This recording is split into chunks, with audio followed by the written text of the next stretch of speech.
and welcome to the latest Unfiltered Stories by HFS Research. I'm Nandini. I lead the sustainability practice at HFS Research. Today, I have Martha Amram, who's the CEO of Glynt.AI, and Glynt.AI was also a part of the One Ecosystem Hot Vendor program last year.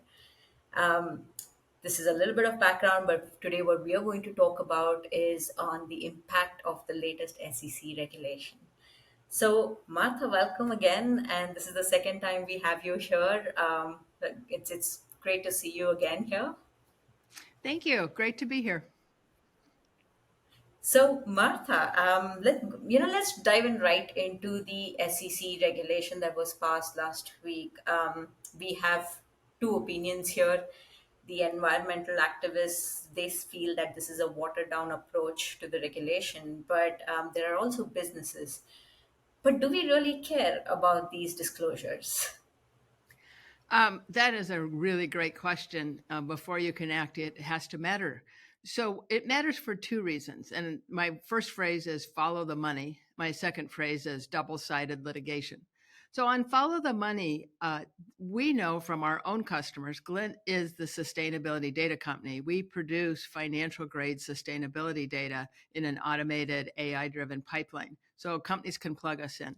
We talk to lots of companies every week. And from that experience, we know that this is affecting corporate valuations and it's affecting access to capital. We have several customers who could not raise billion of dollars in in bonds and working capital notes without fresh audited sustainability data.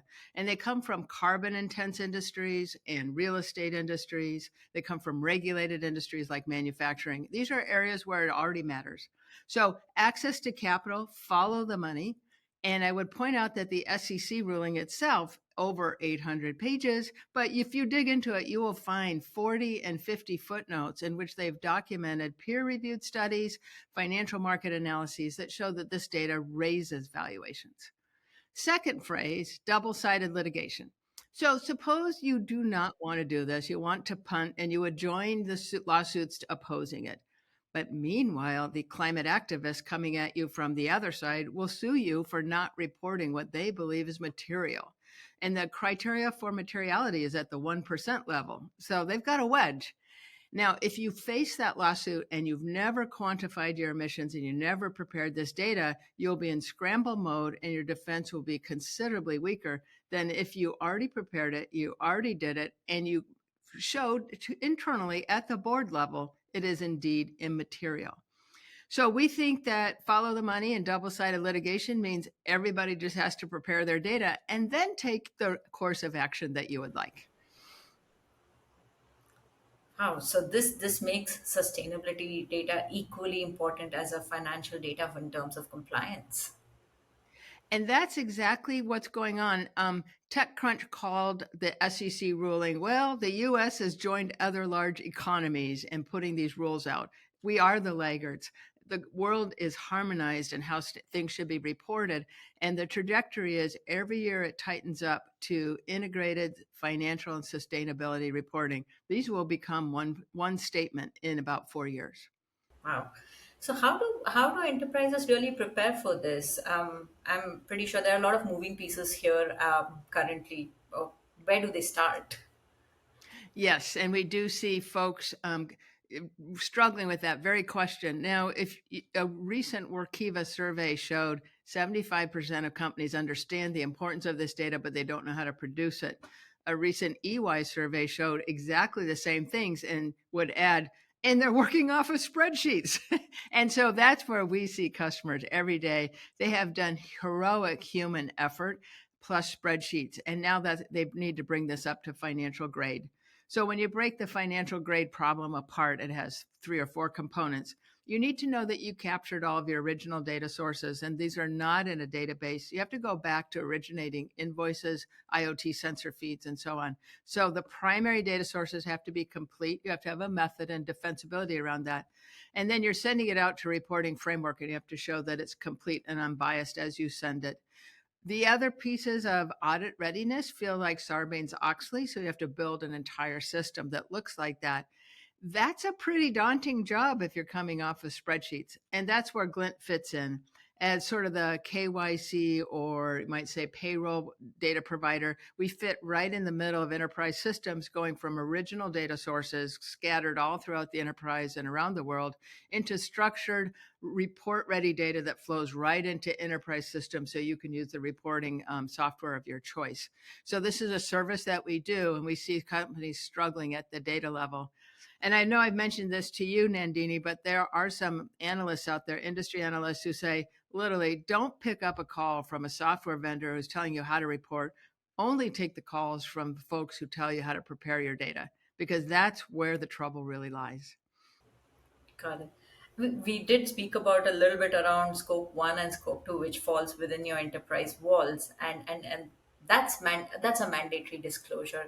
But SEC also has put in a conditional disclosure towards scope three. Now, when you look at scope three, it falls outside of your enterprise walls. Now, this becomes really difficult when it comes to data. When we look at the lens of, what should really be done over here, how do we collect information, what should we report, how do we report it?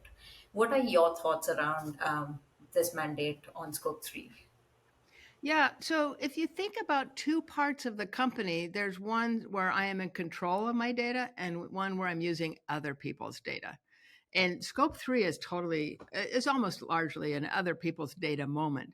So that's what's making CFOs nervous, because how can they come up to speed, put it through a rigorous process, and put their name on it when they didn't even originate the data? So that's the problem today. And I personally, I mean, who cares what I think, but I'm actually glad from a data quality point of view that the SEC allowed scope three to kind of ease its way into the market.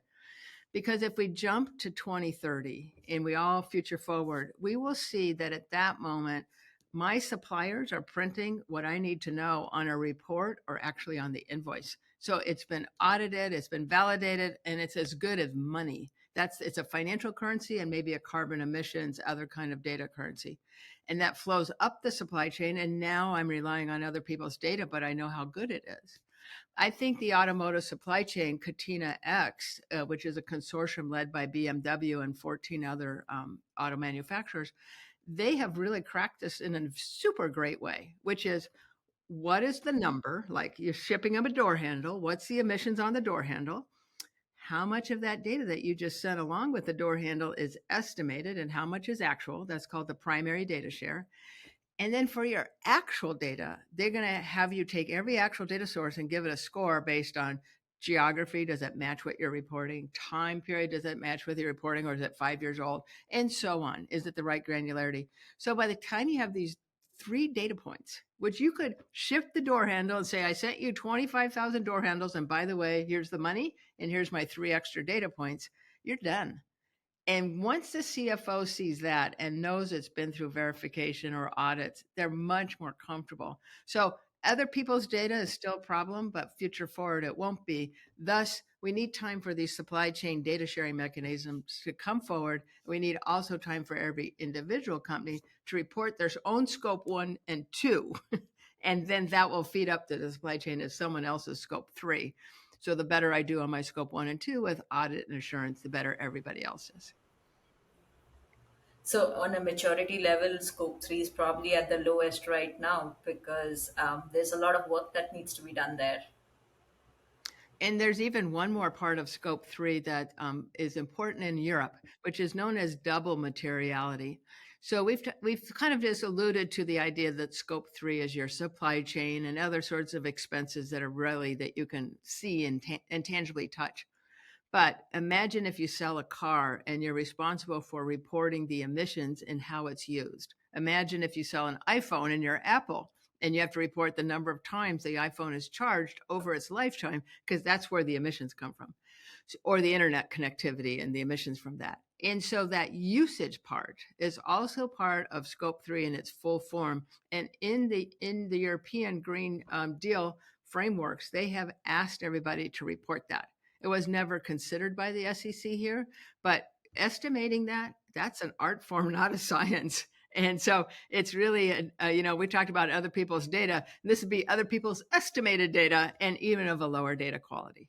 So this This really looks like a lot of moving pieces in actually disclosing any sort of emissions data. But if I have to make it really simple for enterprises and bring in some baby steps that they need to start working to make it more efficient, more reliable, and auditable data, what should those steps be? This is a situation that's very much like Sarbanes-Oxley adoption in the US a little over 20 years ago. It is not a situation in which a workflow exists that you want to mimic and automate. You want to actually think about this from top down compliance. What do I need to make sure I have done? So, a couple of lessons from Sarbanes Oxley. One is cost, it's not cheap. And the SEC and the EU, when they put out regulations, have to say this is the burden of the regulation, and both of them are estimating, in the range of 250 to $800,000 for every reporting company. So part one is it costs money, and most of that cost is in compliance and data QA, not in the data entry. So if you think about your current manual data entry costs, multiply it by a factor of five-ish, and you'll be at where it's going to take to get you to year one. Obviously, with SOX, it didn't happen in a day. It takes 9 to 15 months to implement your first round. It's going to take that much for this as well. So I have a phrase that we're making pancakes. The first one's not the best one, but we're not making a birthday cake where you're one and done. Nope, this is pancakes. There's a series here. So get ready for the series.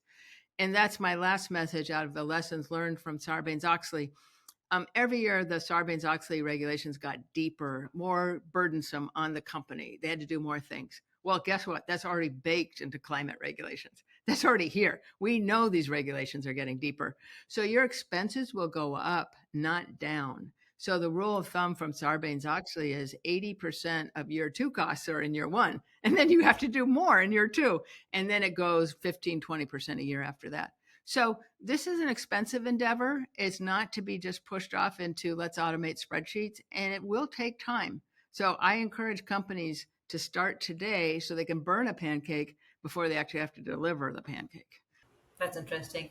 So, Martha, for how can Glint AI fit into these moving pieces? How can you help enterprises? How can you make an enterprise job easy? Because I think while there is cost involved, there's also a little bit about bringing in efficiency, making sure that they're showing the right data, and that's exactly what my last question was as well. The baby steps for an enterprises, but how can Glint help those enterprises take those baby steps? Yeah. So, as a sustainability data company, and my own background is clearly in financial economics and capital markets, I want my customers' data to sing and tell a great story and be, so shiny and bright, no one can criticize it.